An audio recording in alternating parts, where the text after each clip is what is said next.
श्री कृष्ण भगवान द्वारका में रानी सत्यभामा के साथ सिंहासन पर विराजमान थे। निकट गरुड़ और सुदर्शन चक्र भी बैठे हुए थे। तीनों के चेहरे पर दिव्य तेज झलक रहा था। बातों ही बातों में रानी सत्यभामा ने श्री कृष्ण से पूछा कि हे प्रभु, आपने त्रेता युग में राम के रूप में अवतार लिया था।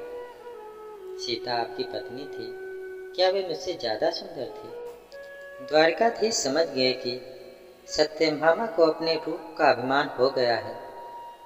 तभी गरुड़ ने कहा कि भगवान, क्या दुनिया में मुझसे भी ज्यादा तेज गति से कोई उड़ सकता है?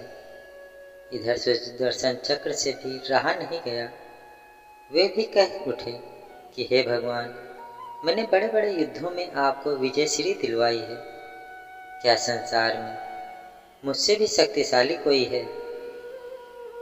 भगवान मन ही मन मुस्कुरा रहे थे। वे जान रहे थे कि उनके इन तीनों भक्तों को अहंकार हो गया है और इनका अहंकार नष्ट करने का समय आ गया है। ऐसा सोचकर उन्होंने गरुड़ से कहा कि हे गरुड़, तुम हनुमान के पास जाओ और कहना कि भगवान राम माता सीता के साथ उनकी प्रतीक्षा कर रहे हैं। गरुड़ भगवान की आज्ञा लेकर हनुमान को लाने चले गए। इधर श्री कृष्ण ने सत्यभामा से कहा कि देवी, आप सीता के रूप में तैयार हो जाएं। और स्वयं द्वारकाधीश ने राम का रूप धारण कर लिया। मधुसूदन ने सुदर्शन चक्र को आज्ञा देते हुए कहा कि तुम महल के प्रवेश द्वार पर पहरा दो और ध्यान रहे कि मेरी आज्ञा के बिना महल में कोई प्रवेश न करे। भगवान की आज्ञा पाकर चक्र महल के प्रवेश द्वार पर तैनात हो गए। गरुड़ ने हनुमान के पास पहुंचकर कहा कि हे वानर श्रेष्ठ, भगवान राम माता सीता के साथ द्वारका में आपसे मिलने के लिए प्रतीक्षा कर रहे हैं। आप मेरे साथ चलें, मैं आपको अपनी पीठ पर बैठाकर शीघ्र ही वहां ले आऊंगा। हनुमान ने विनय पूर्वक गरुड़ से कहा, आप चलिए, मैं आता हूँ।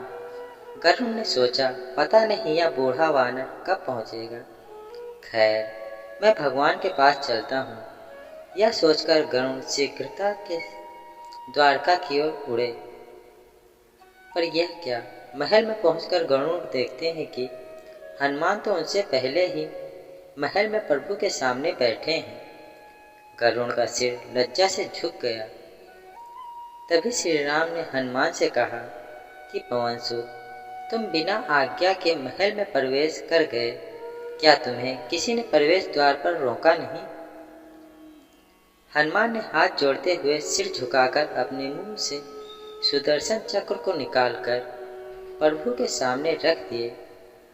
हनुमान ने कहा कि प्रभु, आपसे मिलने में मुझे इस चक्र ने रोका था, इसलिए इसे मुंह में रख मैं आपसे मिलने आ गया।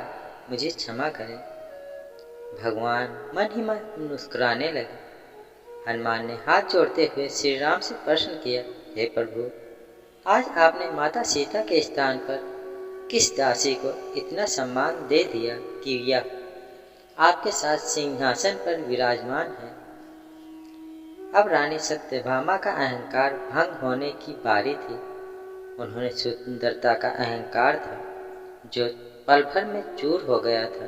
रानी सत्यभामा, सुदर्शन चक्र व गरुड़ जी तीनों का गर्व चूर चूर हो गया था। वे भगवान की लीला समझ रहे थे। तीनों की आंखों में आंसू बहने लगे और वे भगवान के चरणों में झुक गए।